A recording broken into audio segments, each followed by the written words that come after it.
visiems.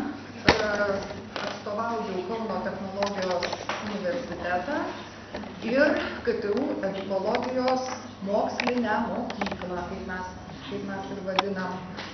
Kadangi aš tęsiu kolegės Irenos pas, jinai buvo prieš, nenoriu pasakyti paskutinė, aš turėčiau būti paskutinė, tai aš galinė, tai dabar noriu sužinoti, kiek aš turiu laiko. Na, palaikyti auditorijos dėmesį, nes galiniam, tai žinot, arba turiu pradėti šokti hopaką, arba dar kažko, tai kad auditorija tave klausytų ir išgirstų. Tai turėjau skaidrų iš ryto 44 gerbiami kolegos, nu tai kokiai valandai galim pasišnekėti, dabar sumažinau iki 33. Tai prašom apsišarvuoti kantrybę. Va, tai dabar pagąsdinau, bet aš pasistengsiu būti tikrai, racionali ir konstruktyvi. Apšveikti su 10, nu jas reikia tas 33 parodyti.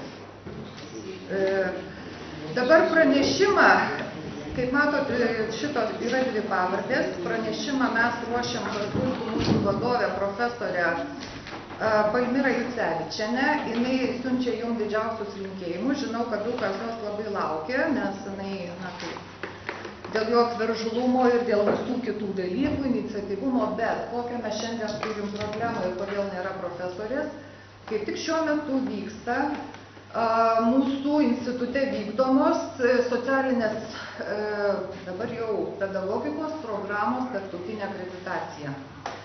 Kolegos turbūt supranta, ką tai reiškia. Jeigu vadovo nebūtų, tai ką komisija sakytų? Kad komanda stipri. Kad komanda stipri, tai va. Tai komanda atsiuntė, aš esu mūsų instituto direktorės pavaduotoja mokslui, na ir kaip ir turėčiau daugiausia žinoti, ką mes darome moksle, mūsų mokslinė mokykla. Trumpai noriu pasakyti kad šitas medis ne veltui, jis yra mūsų mokslinės mokyklos simbolis. Mes dabar esam pasidarę savo mokslinės mokyklos genealoginį medį. Tai reiškia, kad mes, tas medis jis toks, nepasyvus, toks įsuktas. Mes vis sukamės. Vis kažką darom, to jūs pamatysite, kur ir ką mes darom. Čia yra tas mūsų medis truputėlį kitaip, nes to medžio mes negalėjom į skaidrės įdėti. Persiai tikrai nesavi reklamai. Tiesiog žinoti, ką, aš suprantu, kad jūs čia neperskaitot, ar ne, nes ir aš neperskaitau, bet aš noriu pasakyti, kad aš irgi neperskaitau, va taip, žinot, žiūrėdama. Bet čia, žinot, įdėta dėl to, kad gaustumą parodyti. Kad mūsų ištakos yra nuo 1962 metų, tai yra nuo profesoriaus Novotvorskio įsteigtos pedagogikos ir estetinio lavinimo katedros tuometiniam KPI. Ir nuo 90 metų iki dabar mes turim apsigynusius, čia jau, žiūrėkit, ties brūkšniu, nuo profesorės Šiaučiukėnienės mokinių, toliau eina profesorė Jucevičienė su savo mokiniais ir jų atšakos. Mes turim parengę edukologijos 62 daktarus ir 5 daktarai praėję habilitacijos procedūrą. Taigi pas mus dirba nemaža komanda. Toliau, esam parengę, ministerijos atstovai kviesdami sakė, atsivežkit knygas. Aš pabandžiau įsivaizduoti, kaip aš jas vežuosi. Tai pagalvojom, kad turbūt geriau vizualiai tas knygas atsivežti. Tai taip pat per tą gerą dešimtmetį mes esam parengę daugiau kaip 1000 mokslo straipsnių, per 50 monografijų, studijų ir kitokio pobūdžio leidinių, gal kai kurie viršeliai jums yra ir pažįstami, ir naudojatės, ir praktikai, ir politikai savo kasdieninėje veikloje. Mano asmeninė tyrimų sritis, nes čia kiekvienas pasiema savo arkliuką ir aš galvoju, kodėl aš dabar pristatinėju mūsų visos grupės įdirbį, taigi aš galėjau pasidaryti čia, gal neįrašus, bet reklamą, Mano tyrimų sritis yra būtent edukacinių inovacijų ir inovacijų diegimas. Ir va šita knygelė ten kažkas su kultūrėliais, tai kažkada, tai 2004 mano parašyta, tai aš savo esminius rezultatus pasakysiu trumpai, nes mes kalbėjom apie mokslo ir praktikos nebendradarbiavimo dalykus. Tai esu vadovavus disertacijai, kuri būtent tyrinėjo šios aspektus. Tai aš trumpai pristatysiu, kur yra pagrindinės problemos ir pasiūlymus, ką reikėtų daryti, nors, jau nuskambėjo. Kokias mūsų grupė mato probleminės sritis ir švietimo politikai? Ar dabar jau matot, kolegos? Kas, sakykime, aktualu ir mūsų švietimui šiuolaikiniam ir prie ko mes dirbam ir kokį įdirbį turim. Kada mes su profesorė per pusantros paros rengėm pranešimą ir 62 tyrimų, mes pagalvojom šitai. Mes duodam tai, ką mes turime esminio ir vadovaujamės principų, kaip ir kolegė Elena sakė, imkit mus ir skaitydami permanykit. Tai gal permastykit ir pasiimkite tiesiog, ko reikia. Mes sprendžiam ir matom visuomenės lygmens klausimų švietimui ir ugdymui, aš pasakysiu kokius. Aišku, mokykla ir jos modernizavimas, bet mokykla yra ne sau. Mokykla yra ne mokytojas. Mokytojas dažnai įsivaizduoja, kad mokykla yra jam. Besimokančiųjų įgalinimui. Mes vartojam terminą įgalinimas.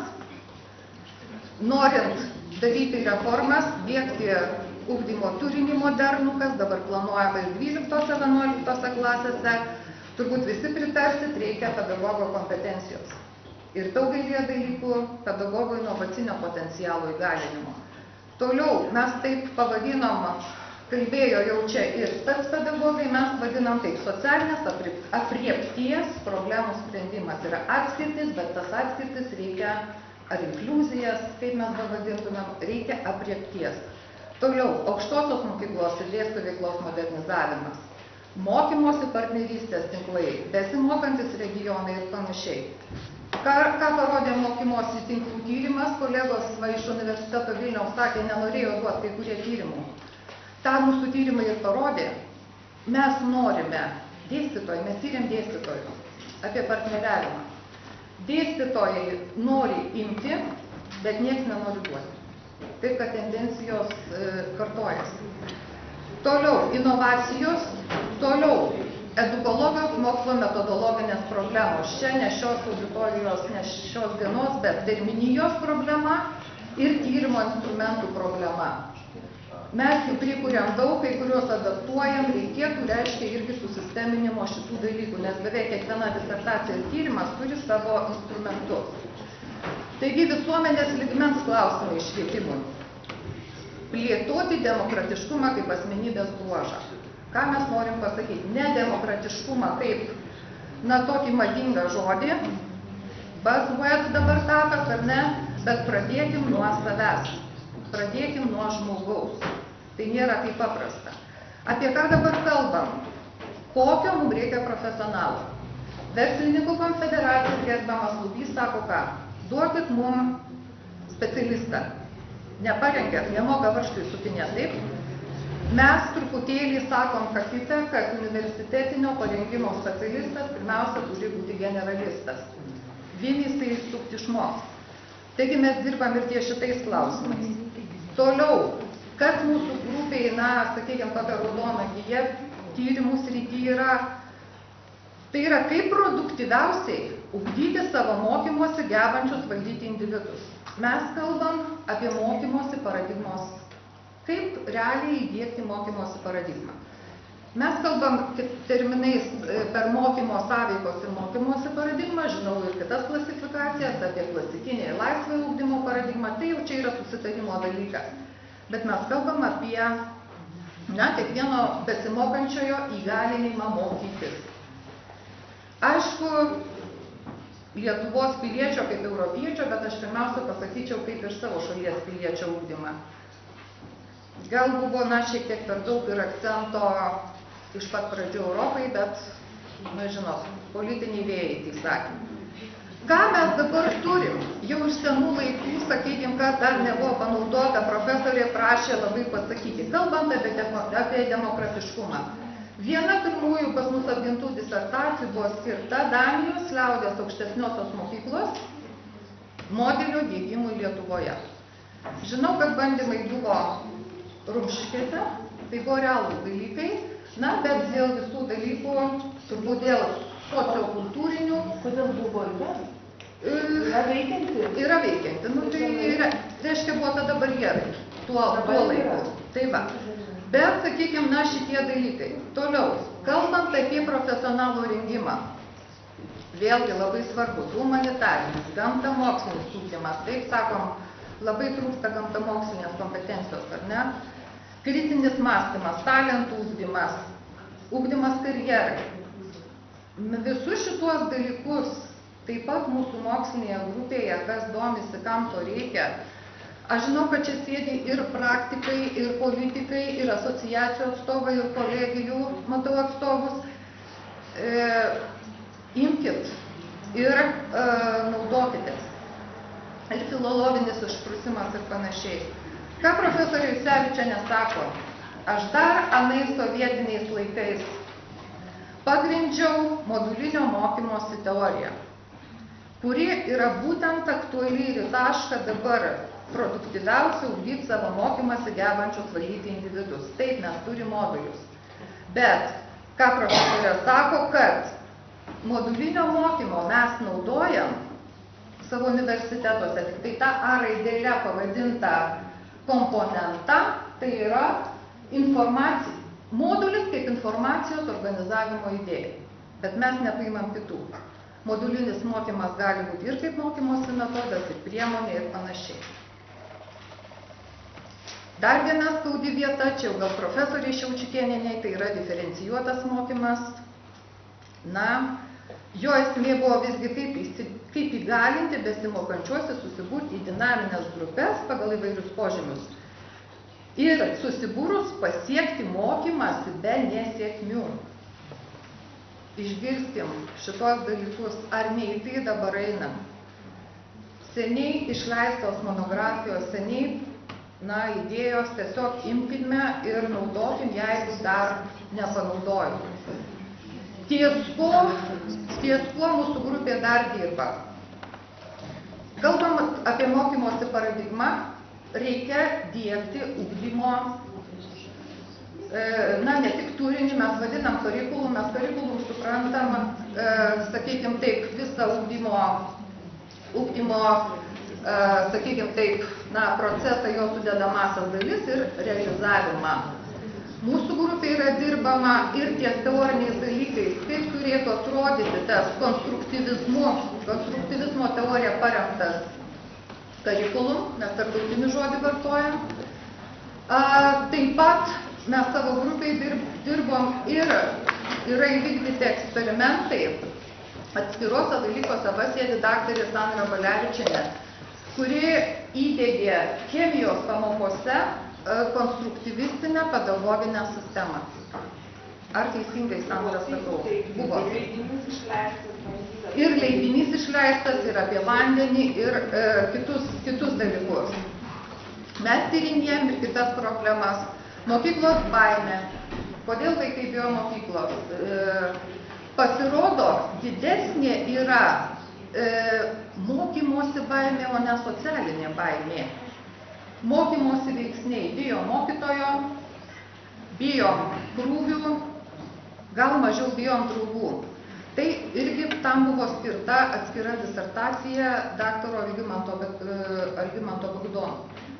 Toliau, nemažai mano mokinių dirbo su edukacinių pokyčių ir inovacijų efektyvių diegimu, apie tai, kas dabar yra šnekama. Yra parengtas ir išbandytas ir praktiškai per PARE programos inovacijas ateinančias inovacijų diegimo barjerų modeliai. Kokie barjerai gali kilti? Taip pat yra pasipriešinimo edukaciniam pokyčiam modelis. Visi veiksniai malūno modelis. Ėmėme kaip pavyzdį mokyklų tinklo optimizavimą.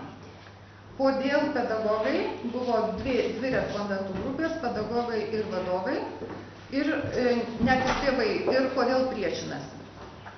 Aišku, veiksnių įvairovė, bet pirmiausiai buvo emociniai veiksniai. Tai buvo daktaro Cibulsko disertacija. Dar mes dirbam, nebūtumėm technologijos universitetas, informacinio raštingumo, informacinės kultūros ugdymas ir IKT, tai yra informacinių komunikacinių technologijų diegimas, bet atsižvelgiant į edukacinę paradigmos kaitą. Čia mes taip pat turime įdirbį 3 ar 4 disertacijas. Ir apie etapus diegimo, ir apie pedagogo kompetenciją visą tai atlikti ir panašiai. Toliau, labai madingas žodis buvo, gal dar ir yra, mokykla turi tapti daug kur vizijose besimokančia organizacija. Taip pat šios srity dirbama ir buvo sukurtas besimokančios organizacijos būtent matricinis modelis, modifikuotas vadybinis, mes žinom vadybinės charakteristikas besimokančios organizacijos, jos buvo modifikuotos mokyklai kaip organizacijai ir kaip netgi įgalint, kad tie bruožai veikti. Turim ir šitą įdirbį. Mokyklos bendruomenės interesų derinimas, kas yra labai svarbu. Taip pat ir efektyvi mokykla, efektyvią mokyklą, į gerą mokyklą buvo žiūrėta per skirtingus švietimo subjektus. Jums gal sukels juoką, bet turime net parengę mokyklos veiklos efektyvumo plaučių modelį, daktaro Bagdono disertaciją, bet tas modelis yra atskleistas per skirtingų švietimo subjektų lūkesčių. Nereiškia, kad visi vienodai subjektai supranta, kas tai yra gera mokykla. Atradom įvairiausių kontroversijų. Lygiai taip pat dirbama mokyklos lyderystės. Čia tinka ir prie lyderių laiko programos, ar ne? Taigi netgi buvo nustatyta bazinė teorija, kuria remiasi lyderystės raiška ir kur yra taikyta Lietuvos bendro lavinimo mokyklose. Labai efektyvios mokyklos, kurios taiko, kaip jums atrodo, kokį lyderystės modelį, tokį autokratinį, teisingai. Aišku, ten buvo ir įvairių niuansų. Taip pat dirbam, kadangi yra pagrindinis klausimas, visgi kokia kompetencija reikalinga šiuolaikiniam pedagogui, tą dirba ir pedagoginis universitetas, ir čia ir kiti kolegos kiek išgirdom, gal ir gerai šiek tiek vieni kitų pasiklausyti, žinom, tada žinosim maždaug, ką darom ir ką turim pridarę. Ir didaktinės kompetencijos modeliai, ir dailės pedagogo, ir inovacinės veiklos, ir kaip individualizuotų ugdymo turinį. Čia sako pedagogas neimlus, kaip tą daryti. Parengta disertacija, kaip racionaliai imti pedagoginės inovacijas. Yra parengtas modelis, yra parengtos charakteristikos, ką daryti. Visa tai yra. Toliau platus tyrimų laukas, visgi kaip sumažinti socialinę atskirtį. Čia dirba profesorė Irena Veliukienė su savo grupe. Aš nenoriu detalizuoti, ir bendruomenės darbas, ir socialinio pedagogo veiklos struktūra, ir kiti tyrimai. Kadangi nėra laiko, bet tiesiog, kad žinotumėt, kad mes kabinam ir šitą kampą. Aukštosios mokyklos modernizavimas daugiau yra profesorės Jucevičienės laukas ir jūs galite pamatyti, į ką koncentruojasi tyrimai. Gruodžio vidury turėtų išeiti monografija profesorės ir jos edukacinė galia, kurioje bus apibendrinti va šitie, sakykime, išvardinti aspektai, prie ko dirba irgi mūsų mokslinė mokykla. Taip pat dirbama, kaip ir minėjau, prie partnerystės tinklų, besimokančių regionų, besimokančių miestų. Čia mes turim nemažai projektų ir su savivaldybė, ir su kitom šalim. Dar tokia sritis, į kurią mes žengiam, kolegos dar nebuvo minėję, mes žengiam šiek tiek į sritį, kuri labiau artimesnė lyg ir vadybai. Tai yra žinių valdymas, bet žinių valdymas per įtaką jo mokymuisi ir inovacijos tapsmui. Toliau, kaip minėjau, reiškia, kaip sėkmingai įdiegti inovacijas, yra edukacinių inovacijų, ypatingai patinkančių iš išorės diegimo modelis. Viskas apsibrėžta, ką reikėtų žiūrėti, ypatingai, kaip norim kažką adaptuoti iš kitos šalies, į ką reikia atsižvelgti. Viskas yra padaryta ir monografijose pateikta.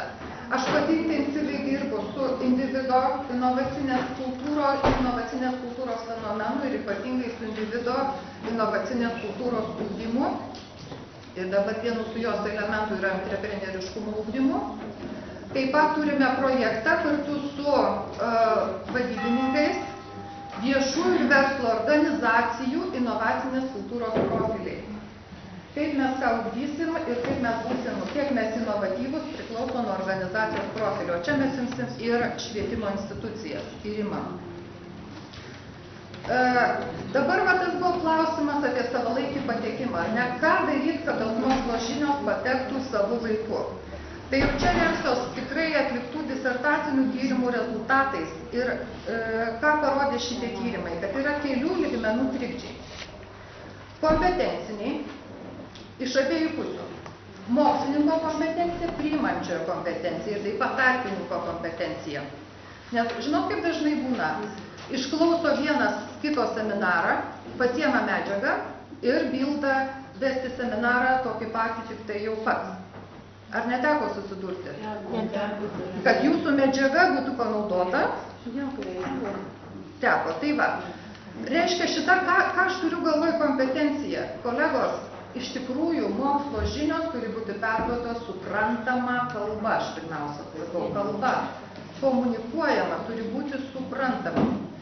Mes kalbam truputėlį kitą kalbą ir šiandien, čia mes visokiais, aišku, terminais, gal kai kam ir kokie keiksmažodžiai atrodo, ar ne. Kompetenciniai dalykai jie susiję ir su komunikacija. Tas jaunas daktaras, ne kiekvienas, sakykime, sugeba tai, kai jis sukūrė naujo, perduoti aiškiai pedagogam. Ar pedagogai pritartų, jeigu juk čia yra, kad kartais klausai ir šneka paukščių kalba. Ir nori, kad tu... Šneka tokius dalykus, kur tu girdėjai prieš 5 metus.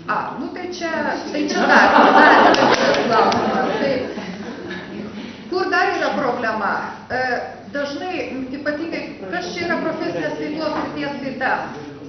Doktorantas apsigina disertaciją ir dingsta iš edukacinės teisės.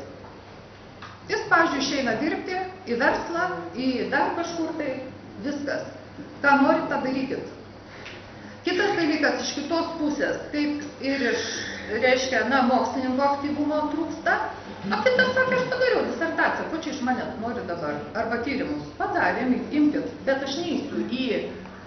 Sakykime, aš neįsiu pas pedagogą, yra tokių, kurie bijo pedagogų. Bet ir iš kitos pusės yra ta novatoriškumo stoka. Ne visi nori imti. Ir atsainus tas požiūris į inovacijas. Aišku, yra organizacinio lygmens trikdžiai. Materialiai, finansiniai, laiko ir panašiai, čia kaip kolegė sakė.